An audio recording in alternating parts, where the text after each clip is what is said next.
Welcome back. Yeah, I'm still here. And why is the resolution like that? Oh, there it goes. Okay. Yeah, we're still reviewing Impact. Well, it's kind of frustrating to be doing something like this when the company's future is so uncertain. Obviously, there's a lot of stuff going on right now that I'm sure we'll get into, but there's still a TV show to talk about. So why don't we get through that first, okay? Afterwards, you guys can go nuts in the comments section / chat room about all the lawsuits and whatnot, and well, it's one thing at a time. Anywho, Impact Wrestling from October the 13th. Our show begins with our new world champion, Eddie Edwards, coming out for a promo. It's the standard fighting champion, I'll fight anyone, anywhere, anytime promo. There's nothing terribly original about it. Excuse me. While I do like Eddie Edwards, I personally have my doubts that he has the gravitas or the charisma to be a long-term champion, and I think that showed here. But the crowd seemed into him for now. So I think the novelty of this may be enough to sustain it in the short term, at least. So then Lashley comes out. And he doesn't waste any time. He goes right on the attack, destroying Eddie, who puts up a fight at first, but it's still pretty one-sided. So he lays Eddie out. Sorry.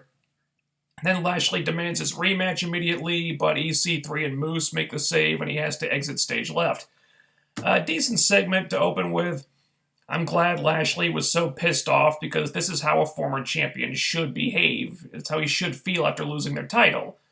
They should be irate about it because it's something really important that's been taken away from them, so that's good. But what I like most about what happened here is that it actually had consequences for later. Now, by order of President Billy, Lashley will have to earn his rematch by beating someone. It won't just be given to him. It's a really simple thing, but this is the kind of stuff that you'd think companies would do more of when altercations like that happen. So I like that development. Christ. Figures my throat is fine all day, then as soon as I start this, it dies on me.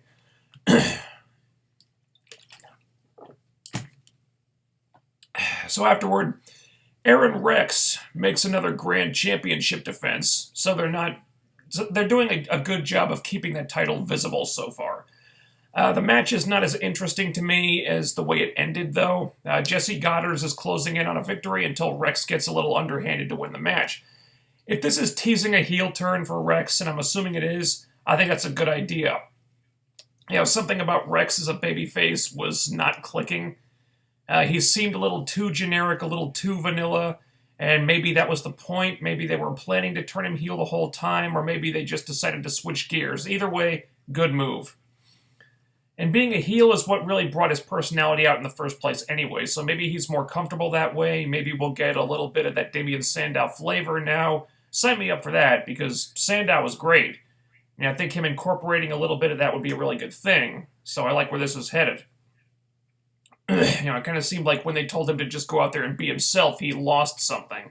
So maybe he's one of these guys that's just more comfortable being someone else. So then we have the broken, obsolete Hardys coming out, and Matt boasts about how the Hardys are the greatest tag team in all of space and time, way better than the Bucks of Youth and the Day of the New. And lest we forget about how they made the Decay obsolete. Bullshit.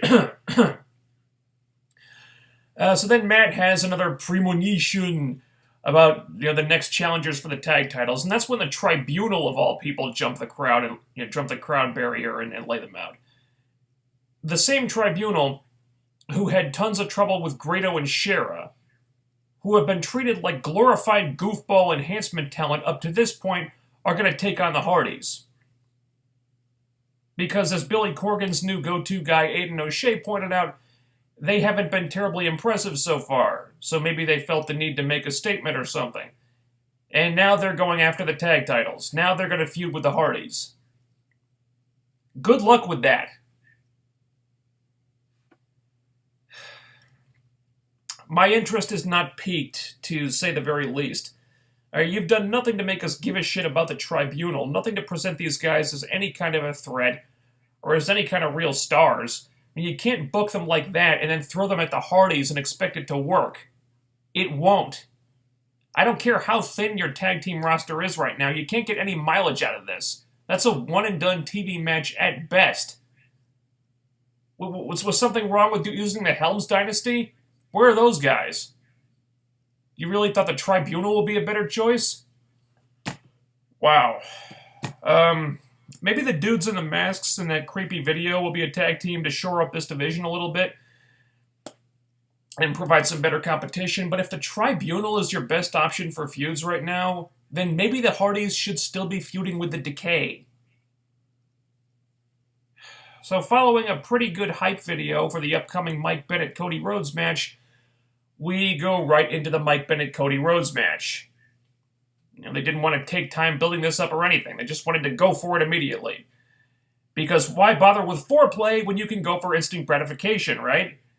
And while I do appreciate that the company's future is uncertain right now and no time like the present is going to be their mentality, it just feels like they were leaving money on the table by not taking their time to hype this more. And the problems don't stop there, unfortunately. Mike Bennett's music wasn't playing during his entrance, rather, because of one of the legal issues they're dealing with right now, apparently. The match is less than 10 minutes long, which just blows my mind. I mean, how on earth you can't make more time for Cody's first match on Impact against one of your biggest current stars? I just don't understand that. And with Cody winning the match clean, there's the possibility that this could be a one and done, which makes the fact that it was as short as it was even more baffling. And to top it all off, it's not even the main event of the freaking show. You bring in Cody Rhodes with a lot of hype, you market him as a game changer, and then you put his first match on at 9 o'clock? You kidding me? Yes, they had EC3 versus Moose in the main event, so you'd have to pick and choose which match is bigger, and you could make a good case for each, I suppose. But if you really wanted to capitalize on the hype of Cody, I'm not sure this is the call that I would have made. I was really enjoying the match. They worked together very well, and it had all the ingredients to become something epic and really memorable, but then, oh wait, it's only the hour main event, and then, oh wait, it's only like 8 minutes and change, and so on and so on. It just felt like a bunch of different factors didn't come together properly here. Man, that's unfortunate. So, time for our X Division match, with the champion, DJZ, also sans music, defending against Marshe Rockett. Marshe Rockett, who just debuted last week on the losing end of a 6-man tag, and this week he's getting a title shot. Immediately, several questions spring to mind, but they do this thing where it's implied that Rockett has an in with Billy Corgan and he's playing backstage politics or something, and that's how he got this shot. Okay, that explains that, I guess. It's some kind of gimmick or storyline for this guy. Still problematic, though. I mean, we get a hype video for him, which is nice. Would have been nicer if we'd gotten that last week when he actually debuted, but better late than never, I guess. And the match is alright. I mean, Rockett seems like he's got potential as an agile, bigger guy. I haven't really seen anything from him that shows me that he belongs in the X Division, though. If he's got any high-flying or high-risk moves in his arsenal, let's see them. Because right now, he looks like he'd be a much better fit in the mid-card. So anyway, DJZ wins, making this back-to-back losses for Marshe Rockett. That doesn't seem like a great way to introduce new talent. Losing his first 2 matches on Impact, what is that supposed to accomplish? How does that help him? I don't know what their plan is for this guy right now. This seems counterproductive to me. So we come to our Knockouts title rematch from Bound for Glory, with everyone banned from ringside, so I don't even have Allie to keep me entertained. Thanks a lot. The weird thing about this match is that Madison Rayne is on commentary again, right? And she's talking about how Maria has to be taken down. Just has to be taken down, has to be removed from power. So it's really, really important that Gail Kim win this match. But if you think about it, it wasn't. Because that would have happened no matter who won the match. If Gail wins, Maria is no longer the leader of the Knockouts, as per the stipulation of this match. But if Maria wins, she becomes the Knockouts champion, and thus is no longer the leader of the Knockouts due to conflict of interest, just like the last time she was champion. Now, sure, I mean, she'd go back to being the leader once she lost the title, but while she was the champion, she would not be the leader anymore, so it's kind of the same thing. So if Maria is removed from power, regardless of the outcome, then what's the hook here? There really isn't one.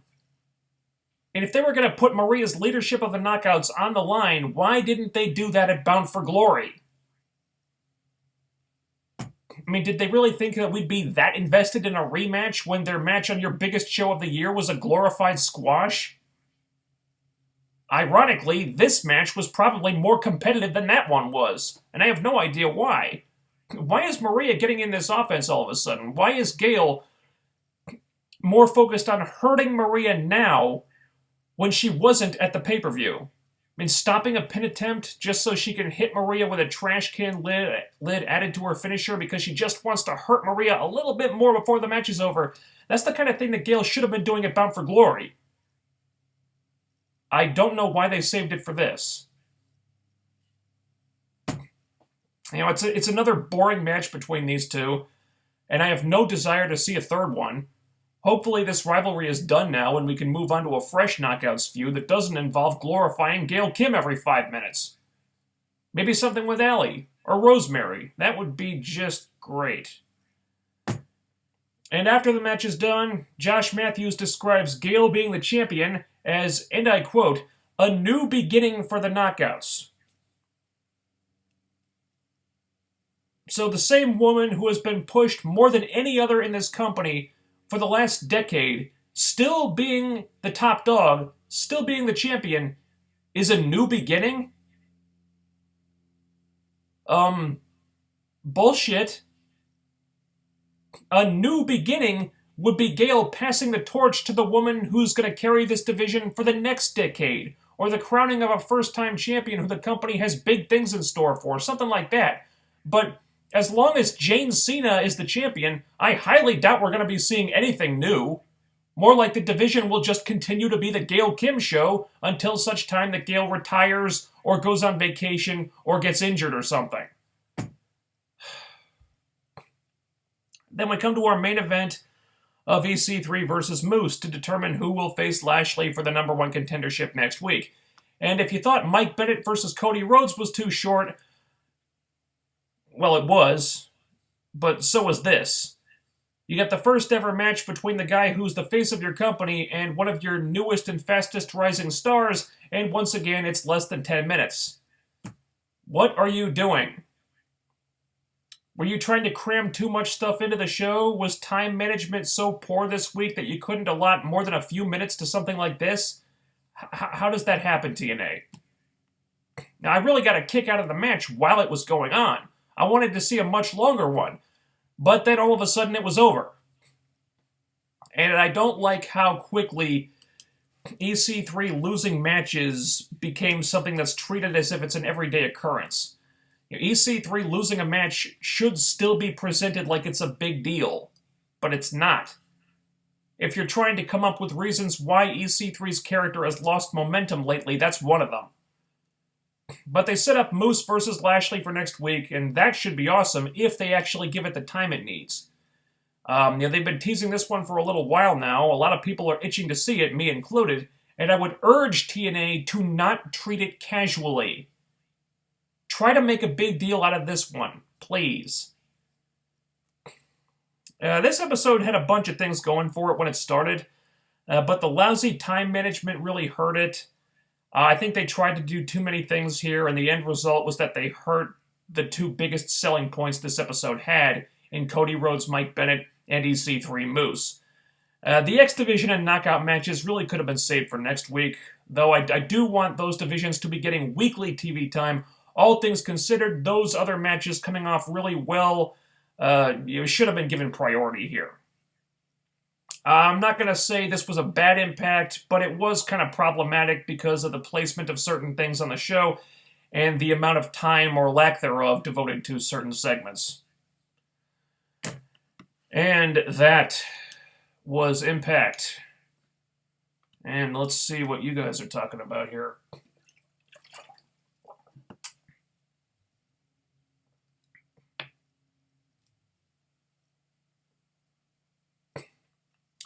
Let's see. I'm still of the mindset of I believe it when I see it when it comes to the TNA will die news, but even I admit things are very ugly with all the lawsuits they're dealing with. Even the president, Billy Corgan, suing TNA Dixie Carter and other people, things are not looking good. Yeah, that's my mindset. It's like, I've learned by now that anything can happen. And just when you... Sorry.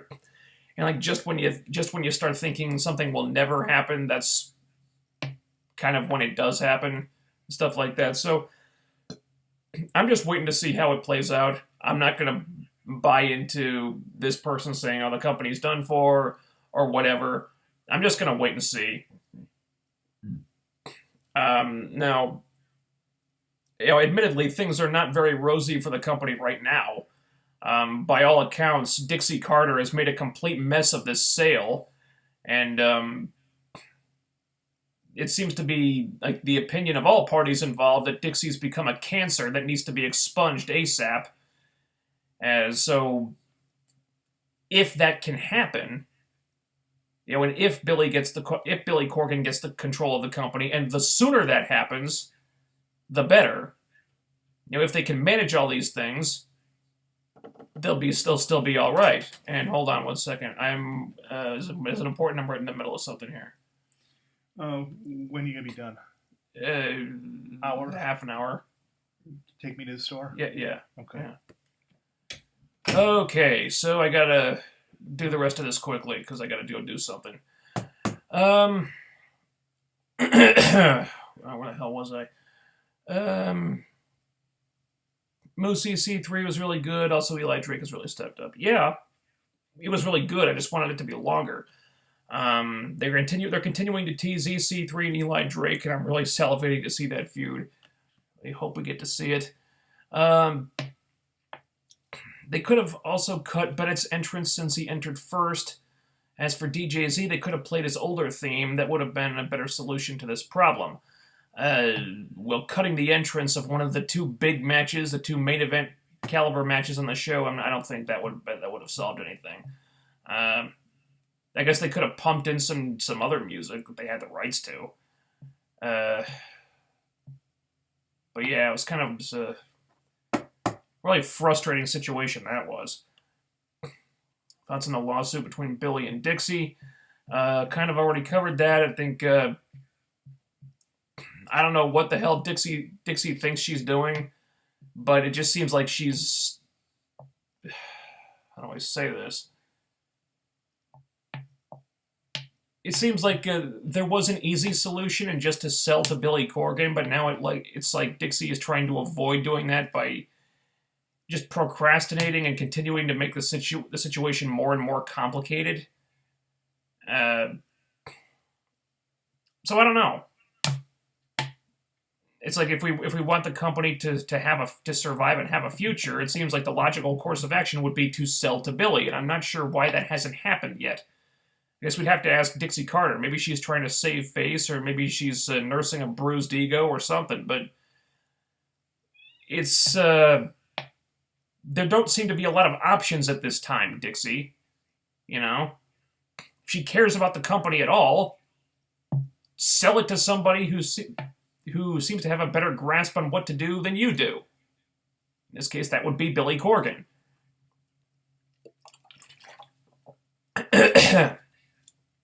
As good as Maria is on the mic, her feud with Gail has only made the division uninteresting.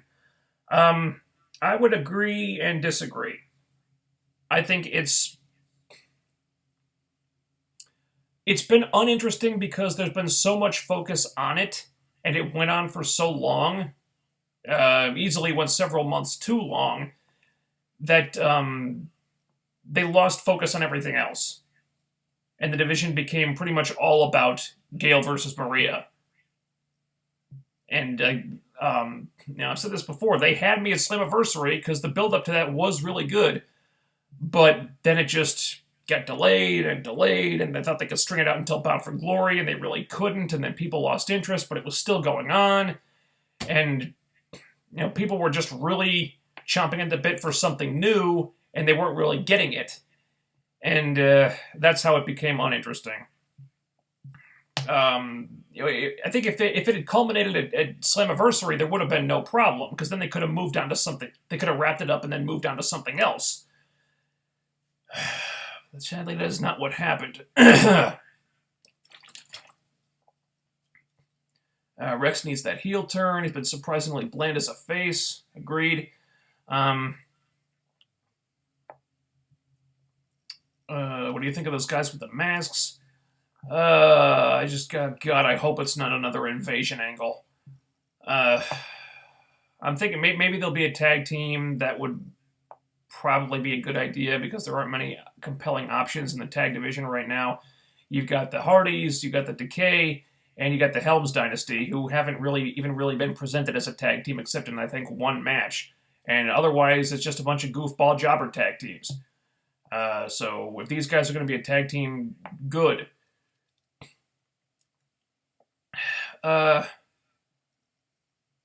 Not crazy about the new stable. The last time we had a masked group in the company, the angle lasted forever. Yeah, well, hopefully they've learned their lesson from that debacle.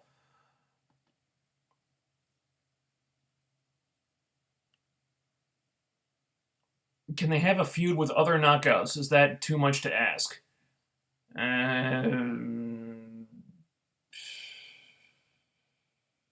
Sometimes I wonder if it is.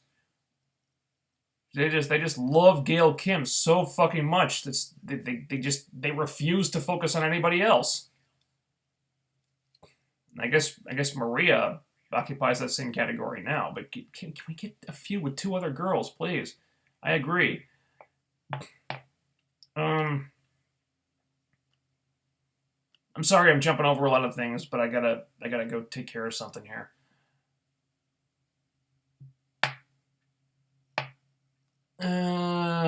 The Tribunal have not been impressive at all. Agreed. So I'm not sure what TNA hope to accomplish by throwing them at the Hardys.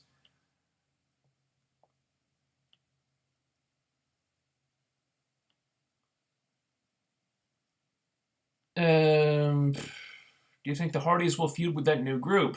It's possible. Mackenzie Mitchell on commentary instead of Madison Rayne, and honestly, I wouldn't mind if she takes Josh's place sometimes. Well, we don't know how she would do as lead announcer. I wouldn't mind if she took Madison Rayne's place, because honestly, Madison Rayne is not really bringing a lot to the table on commentary. She doesn't really have much of a personality at all. Frankly, she has no personality on commentary. And I don't really feel like she's adding anything to the announcing during the knockout matches. She's not really providing any insight there. She's just saying obvious things. And at least Mackenzie seems to have some kind of a broadcasting background, so maybe she'd do a better job.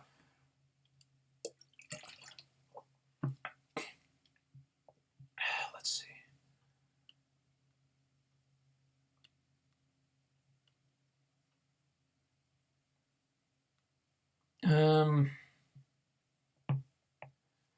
Got no problem with Marshe Rockett in the X Division. He can do some high-flying stuff. All right, well, if he can, then let's see it. Because that's what the X Division's supposed to be about. We haven't seen that from him yet. I'm not sure why.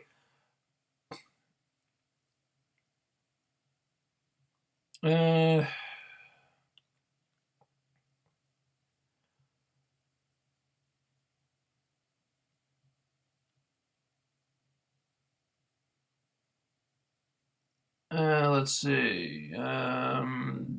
Just want to say I've been watching your videos since the return of the Main Event Mafia, and I've been watching all your Impact videos since then. Thank you so much for uploading these videos. Oh, thanks. Really appreciate your support.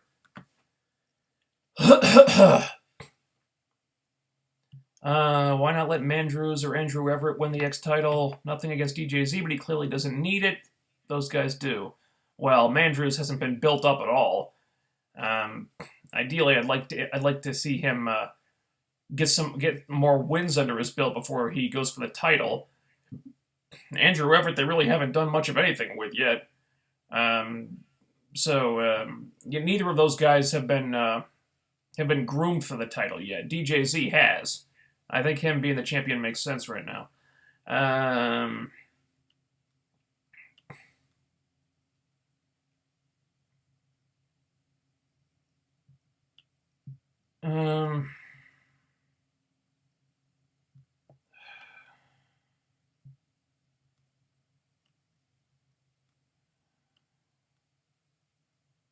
Do you think Eli Drake should be the dude who defeats Eddie for the championship? I think a lot more could be done and should be done with Eli Drake before he becomes a world champion. I'd like to see it. I don't necessarily think this would be the time to pull the trigger on him.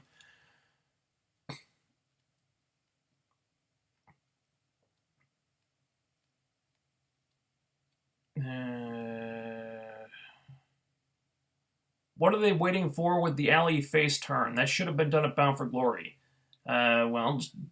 Technically she's already a face. She's just a face who's under the thumb of a heel.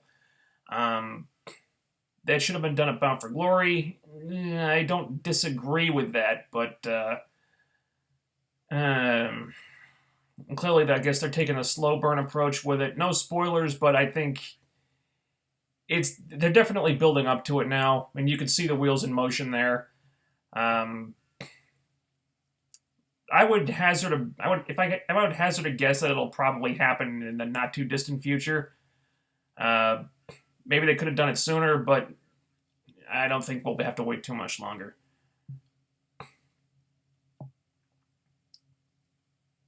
The Maria Gale match was pointless. It did nothing but bore people. I agree. I think they could have just folded that into the Bound for Glory match and just had Maria's leadership of the Knockouts be on the line in that one, too. I really don't think a rematch was necessary at all. I think people are just more than ready for something new from the Knockouts at this point. It's time to move on from this feud.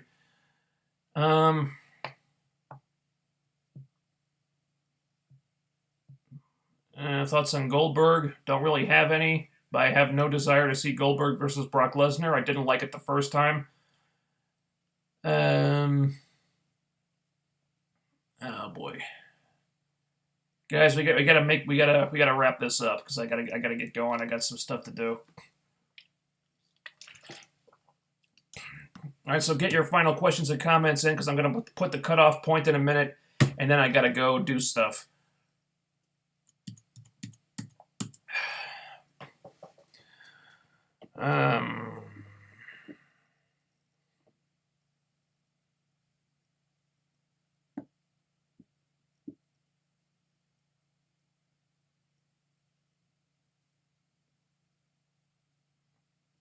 If Billy does buy the company, what do you think he should do? I think he should simplify their business practices and uncomplicate things backstage so things run more smoothly. He talked about this in, I think, the interview with Russo, where he says he wants to clarify who's in charge of what in the various departments so people know who they report to and stuff like that.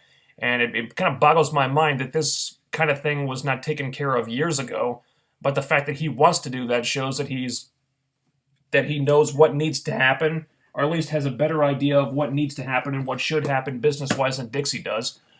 So I think that would be a good start. Okay.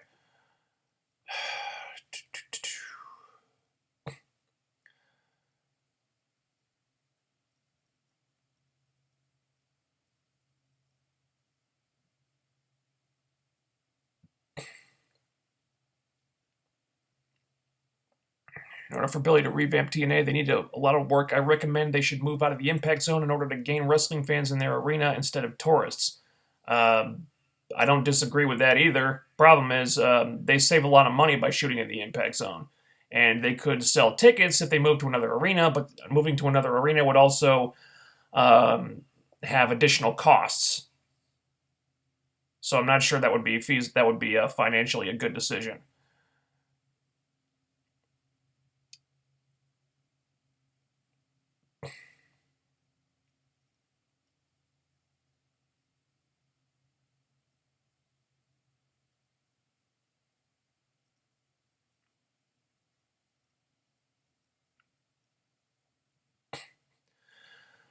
Uh,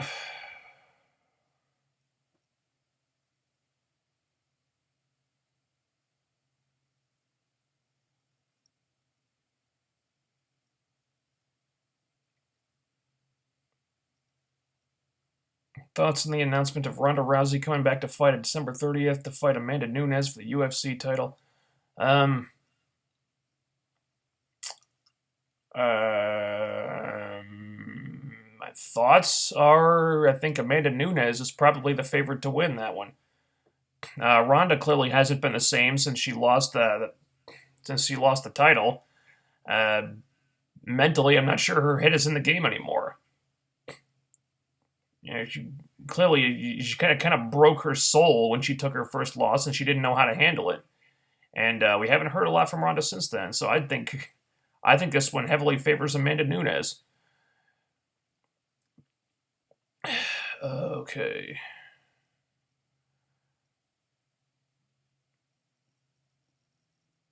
Starting to think that Dixie Carter may be a con artist behind this bubble-headed exterior.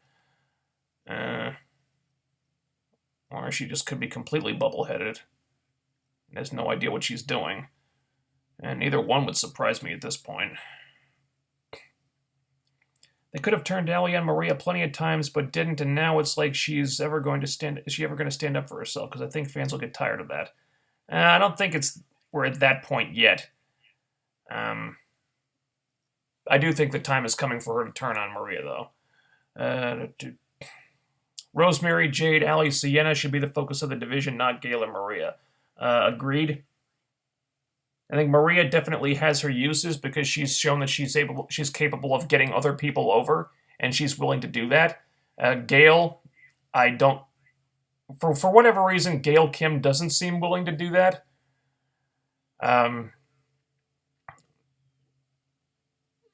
So I would have Maria in the mix just because she's able and willing to make other stars, and I don't. For whatever reason, we just don't get that from Gail. I think Gail could still have a place because she is the best in-ring worker they've got in the division, but it's time to focus on the girls who are going to carry the company in the future, and that's not Gail.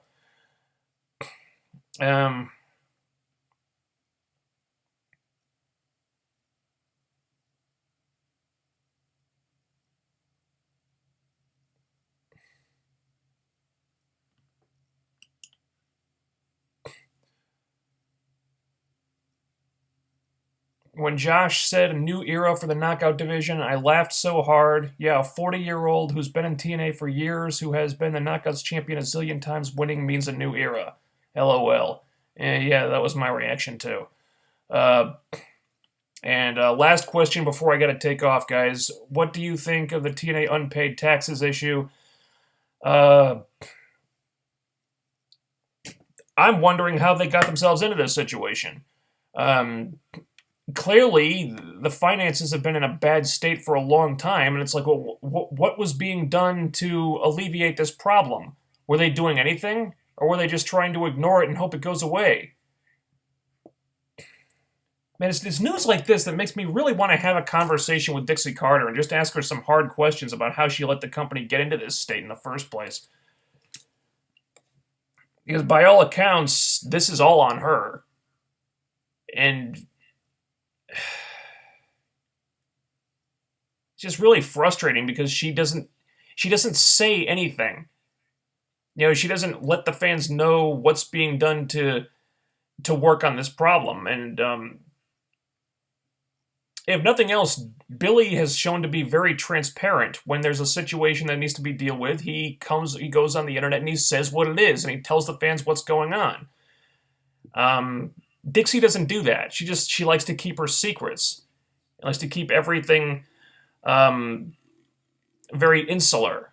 And I think that's bred a lot of resentment towards her. And I think people would appreciate it a lot more if she would just come right out and say what the situation is. I think she'd still be getting a lot of criticism, but at least people would respect her for telling the truth.